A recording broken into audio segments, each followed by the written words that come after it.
सीधा जઈએ महाराष्ट्र, જ્યાં અમિત શાહ કરી રહ્યા છે સંબોધન।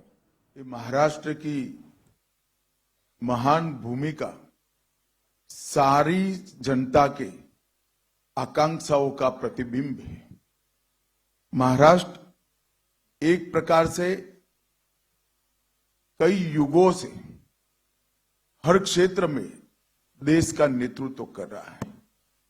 एक जमाने में जब जरूरत थी तब भक्ति आंदोलन की शुरुआत भी महाराष्ट्र से हुई। जब जरूरत पड़ी तब गुलामी से मुक्ति का आंदोलन भी शिवाजी महाराज ने यही भूमि से किया और जब जरूरत पड़ी तब सामाजिक क्रांति की शुरुआत भी यही महाराष्ट्र ने की। और ये महाराष्ट्र की पूरी जनता के आकांक्षाओं का प्रतिबिंब आज हमारे इस संकल्प पत्र के अंदर दिखाई पड़ता है।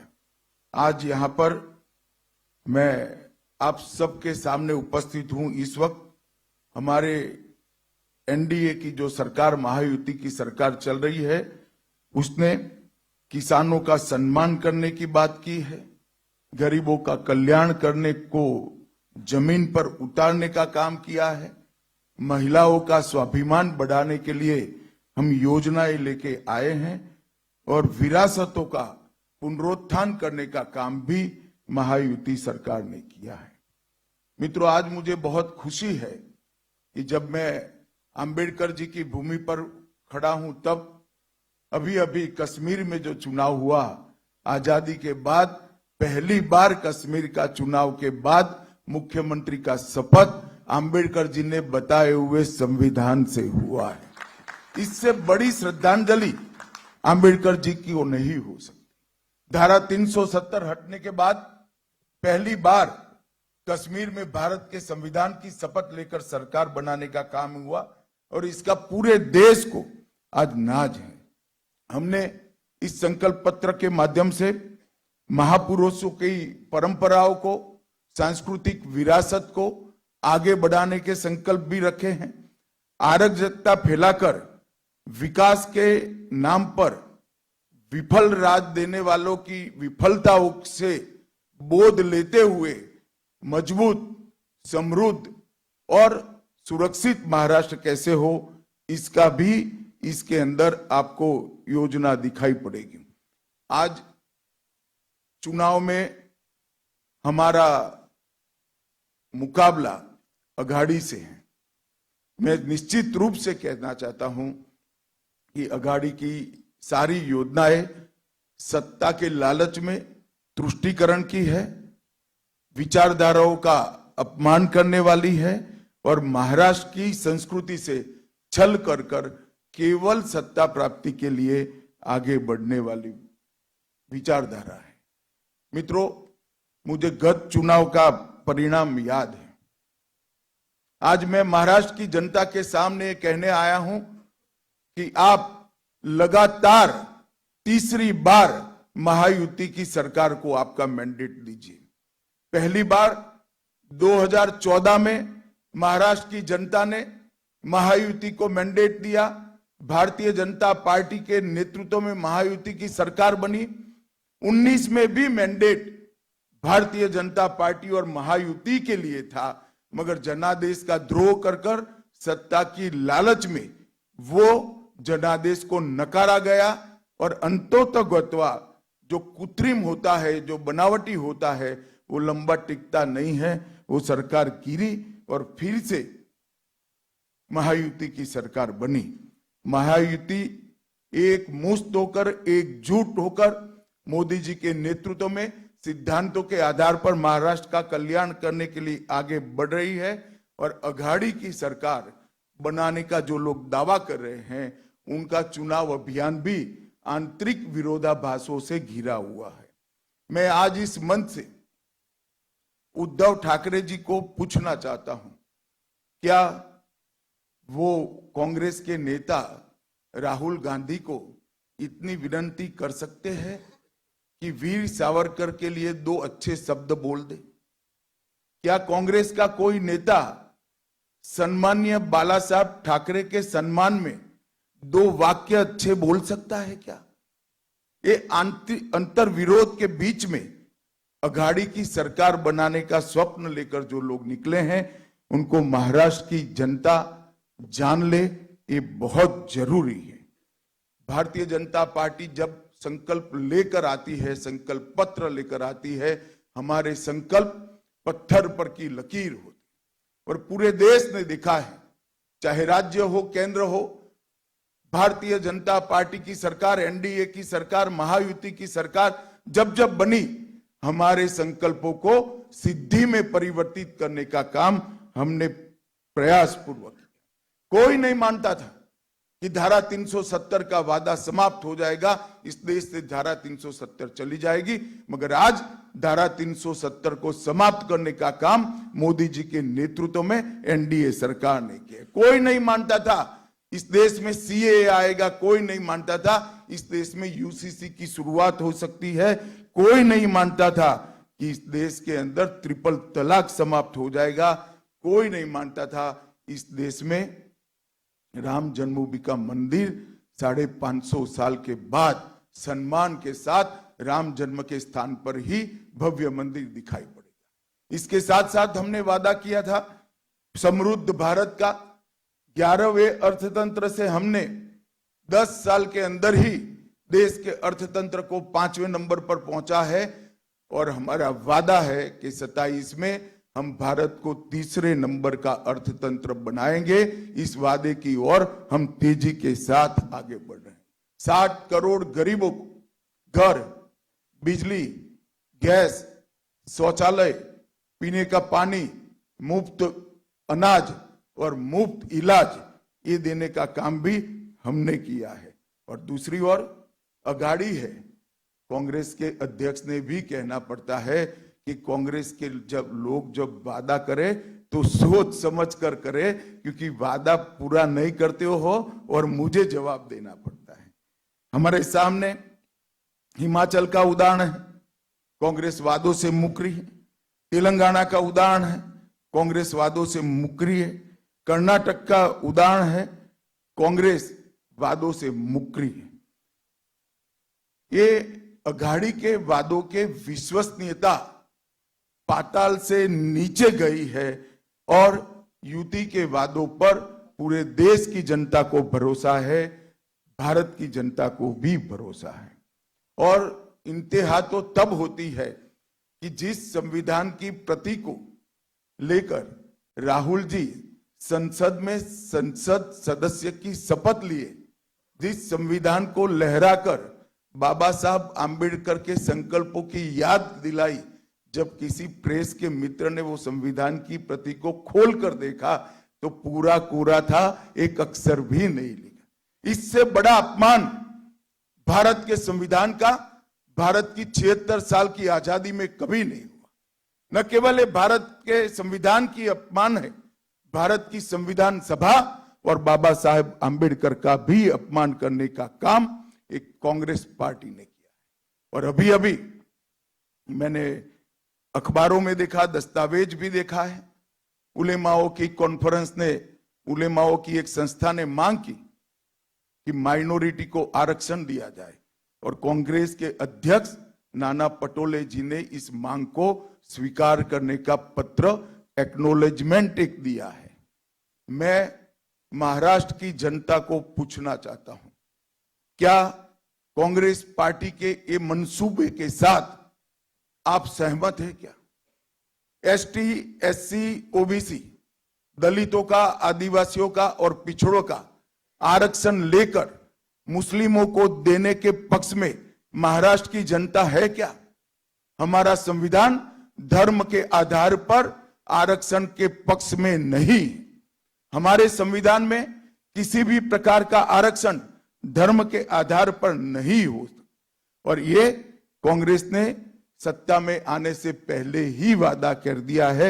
मैं महाराष्ट्र की जनता को आगाह करना चाहता हूं कि आपको इस बात को संज्ञान में रखना चाहिए। मैं आज उद्धव ठाकरे को भी कुछ याद कराने आया हूं। उद्धव जी, आप कहां बैठिएगा इसका फैसला आपको ही करना है, हम नहीं कर सकते। आपको ही करना चाहिए, आपने ही करा है। मगर कहां बैठे हो वो जगह मैं जरूर याद कराना चाहता हूं। आप 370 हटाने के विरोध करने वालों के साथ बैठे हो। आप राम जन्मभूमि के निर्माण का विरोध करने वालों के साथ बैठे हो। आप सावरकर जी के लिए अपशब्द कहने वालों के साथ बैठे हो। आप संभाजी नगर नाम का विरोध करने वालों के साथ बैठे हो। सीएए और यूसीसी लाने का विरोध करने वालों के साथ बैठे हो। और आप वक्फ बोर्ड के अंदर आने वाले सुधारों के बिल का विरोध करने वालों के साथ बैठे हो। मित्रों, मैं आज इस प्रेस वार्ता के माध्यम से महाराष्ट्र की जनता को बताना चाहता हूं, मोदी जी वक्फ बोर्ड में सुधार का एक बिल लेकर संसद में आए हैं और अभी अभी जो वक्फ बोर्ड का कानून जो कांग्रेस के राज में 2013 में अमेंड हुआ, इसका परिणाम दिखे। कर्नाटक के गांव वक्फ के कानून के तहत वक्फ की संपत्ति घोषित कर दी। किसानों की भूमि, लोगों के घर, यहां तक कि मंदिर भी वक्फ की संपत्ति घोषित कर दिए गए। और उस कानून को उचित बदलाव के लिए जब हम लेकर आए हैं तो उसका भी ये अघाड़ी के लोग विरोध कर रहे हैं। मैं महाराष्ट्र की जनता को ये कहना चाहता हूं कि वक्फ के कानून के बदलाव का विरोध का मतलब है कि आने वाले दिनों में यहां पर भी वक्फ बोर्ड आपकी संपत्तियों को इसी प्रकार से घोषित कर सकता है। मित्रों, देवेंद्र जी ने संकल्प पत्र की प्रमुख बातें बताई हैं, परंतु मैं इतना बताना चाहता हूं कि डबल इंजन की सरकार ने करीब करीब 10 साल के अंदर महाराष्ट्र के विकास के लिए ढेर सारे काम किए हैं। आज मैं इस मंच से शरद पवार जी को पूछना चाहता हूं, 10 साल तक आप यूपीए की सरकार में मंत्री थे। 2004 से 14 महाराष्ट्र के विकास के लिए क्या किया वो महाराष्ट्र की जनता को आपको बताना चाहिए। 10 साल में यूपीए की सरकार ने, एक प्रकार से अघाड़ी की सरकार ने महाराष्ट्र को सिर्फ 1,91,384 करोड़ रुपए और नरेंद्र मोदी सरकार ने 14 से 24 तक 10,15,890 करोड़ रुपया दिया। एक और करीब करीब 2 लाख करोड़ रुपया और मोदी जी ने 10 लाख करोड़ रुपया दिया। मैं अघाड़ी के मित्र को पूछना चाहता हूं, आपका हिसाब आप महाराष्ट्र की जनता के सामने रखेंगे क्या? 10 साल तक महाराष्ट्र को कितना अन्याय हुआ, जबकि उस वक्त भी ऊपर और नीचे दोनों जगह आपकी सरकार थी। और 10 साल में हमने 10 लाख करोड़ रुपया दिया जब दोनों जगह एनडीए की सरकार थी। ये अंतर है महायुति और अघाड़ी के बीच में। हमने सिंचाई नेटवर्क को नीलवड़े बांध, गोसीखुर्द, टेम्बू और जलयुक्त शिवार जो देवेंद्र जी जब मुख्यमंत्री थे तब योजना लाए थे, इससे महाराष्ट्र की भूमि को सिंचन क्षेत्र के अंदर 30% की बढ़ोतरी करने का काम हमारी यूपी सरकार ने किया। नदियों को जोड़ने के हेतु नारपार, दमनगंगा, गोदावरी और वैतरणा का विकास करने का काम भी हमने किया। 11 वंदे भारत ट्रेन चालू हो गई। 128 रेलवे स्टेशनों का अपग्रेडेशन हो रहा है। मुंबई, पुणे और नागपुर में मेट्रो का विस्तार हुआ। शिरडी और सिंगदुर्ग में नए हवाई अड्डे और टर्मिनल बने। 13,000 करोड़ से मरीन ड्राइव से बांद्रा वर्ली से सीलिंग जोड़ने वाले मुंबई कोस्टल रोड का निर्माण पूरा हुआ। वासी पुल का विस्तारीकरण हुआ। मेट्रो फेज 1 का निर्माण समाप्त हुआ। Atal Setu trans harbour link का निर्माण हुआ और 76,000 करोड़ से वाधवान बंदरगाह का निर्माण का सैद्धांतिक निर्णय दिया गया, जो एशिया का सबसे बड़ा बंदरगाह होगा और सबसे ज्यादा कंटेनर उतारने की और चढ़ाने की आवागमन की क्षमता इसकी होगी। और बैनगंगा नलगंगा इंटरलिंक परियोजना, घोसी खुर्द परियोजना जो लगभग 63 टीएमसी पानी को मोड़कर विदर्भ में नागपुर, वर्धा, अमरावती, यवतमाल, अकोला और बुढलाना जिले के 3,71,000 हेक्टेयर भूमि को सिंचित करने का काम करेगी। इससे विदर्भ की प्यासी धरती को बहुत बड़ा फायदा होने वाला है और ये 85,000 करोड़ की योजना अगले 10 साल में हम इसको पूरी करेंगे।